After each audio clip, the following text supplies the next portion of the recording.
E entre os brasileiros que sofreram com o regime militar, até hoje, os índios nunca tinham sido citados.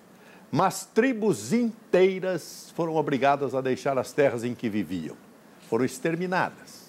Milhares de mortos. Na segunda reportagem da série Silêncios da Ditadura, o repórter Fábio Diamante mostra o que é o Relatório Figueiredo, documento que narra em detalhes as atrocidades cometidas contra indígenas em todo o Brasil.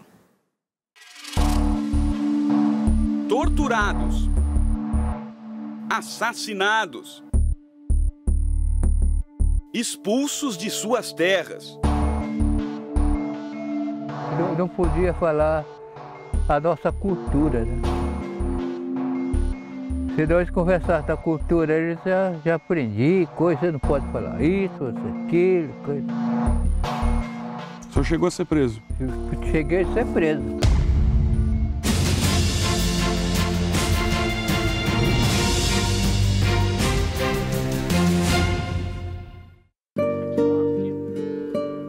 Talvez esse seja o maior silêncio da ditadura no Brasil. 50 anos depois do golpe militar, e os índios ainda não são considerados pelo governo como vítimas dos militares.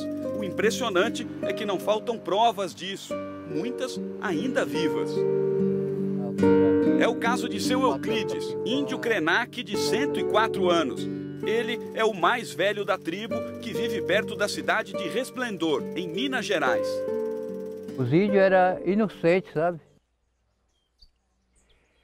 Não sabia nada, nada mesmo. Aí só pescava, beira rio, coisa, acendendo fogo em cima da pedra, tudo isso, posava em cima das pedras, tudo. Aí nós somos, Deus foi judiado, cadê os brancos? E quem judiava era o órgão criado para proteger. O Serviço de Proteção ao Índio, o SPI, montou nas mãos dos militares uma operação de extermínio. Essa imagem é de um desfile do SPI que mostrava sem nenhum constrangimento suas técnicas de tortura. O velho Krenak lembra da chegada dos militares à tribo. Chegaram e eu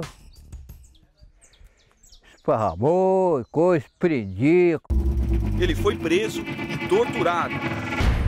No meio deste matagal estão as ruínas do presídio construído por militares na aldeia dos Krenak. Aqui ficaram presos os índios que se rebelaram de alguma forma contra as regras da ditadura.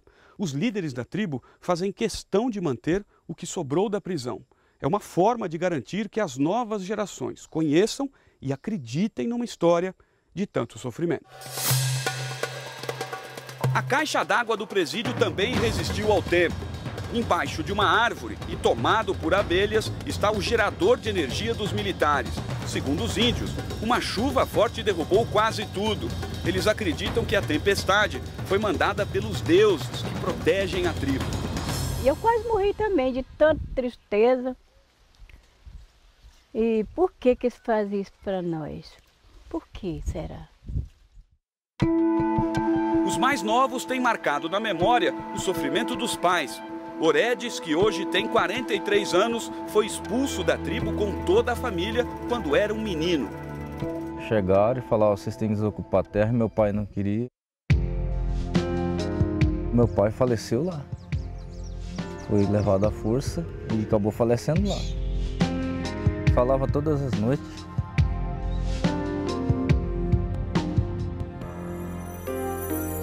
Ainda dói, né?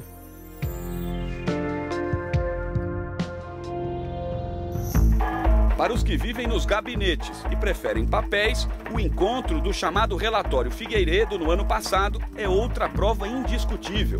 Ele foi escrito no fim da década de 60 pelo procurador da República, Jader de Figueiredo Correia.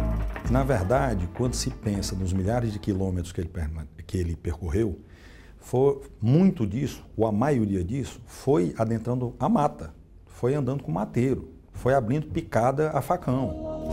O autor morreu num acidente de ônibus em 1976, acreditando que seu trabalho tinha se perdido num incêndio. Era mais uma mentira contada pelos homens de farda.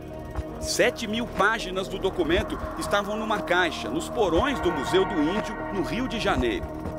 E quando eles mostraram uma das caixas, dizendo que talvez aquilo poderia servir à pesquisa que a gente tem desenvolvido para subsidiar a Comissão Nacional da Verdade, ali foi então identificado, eu vi a assinatura do Jader de Figueiredo Corrêa. E o relatório é direto. Índios foram crucificados. Eles eram obrigados a castigar os parentes. Filhos tiveram que espancar as próprias mães. Para acabar com tribos inteiras, militares entregaram aos índios roupas e cobertores infectados com o vírus da varíola. Veneno era misturado com açúcar.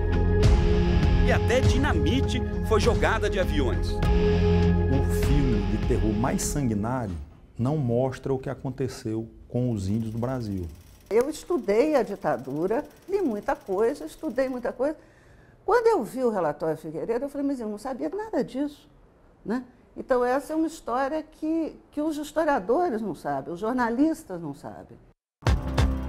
O relatório retrata o extermínio de tribos em 15 estados do país. No Amazonas, os Waimiri-Atroari foram os mais atacados.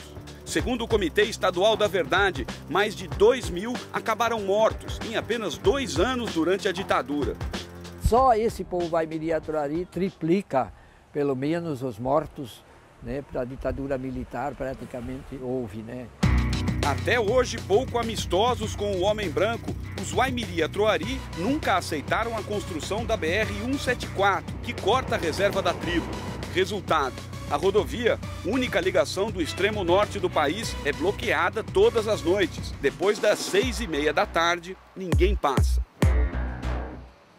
De volta à terra dos Krenak, em Minas Gerais, Douglas, um dos líderes da tribo, nos conta que a Comissão da Verdade do governo federal prometeu conhecer todo esse sofrimento de perto no mês que vem. Os Krenak só recuperaram as terras em 1997, mas já estava tudo destruído.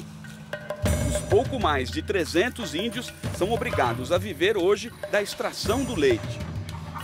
Douglas tem no colo teses de mestrado e doutorado sobre o sofrimento de seu povo, mas a tribo quer mais do que isso. Se for mais um estudo, a gente agradece, né? Porque conversar é sempre bom, mas eu acho que ficar na mesma coisa, aí eu acho que já é perder tempo.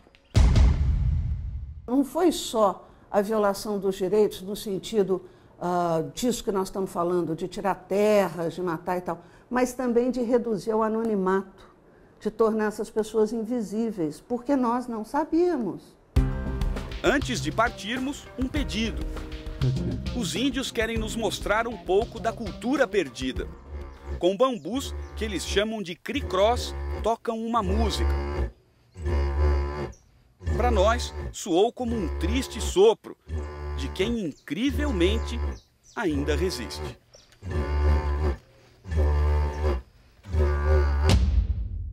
Amanhã você vai conhecer a história do monstro do Triângulo Mineiro, o bode expiatório dos militares em Minas Gerais. Orlando Sabino passou a vida inteira num manicômio, condenado por crimes cometidos pela ditadura.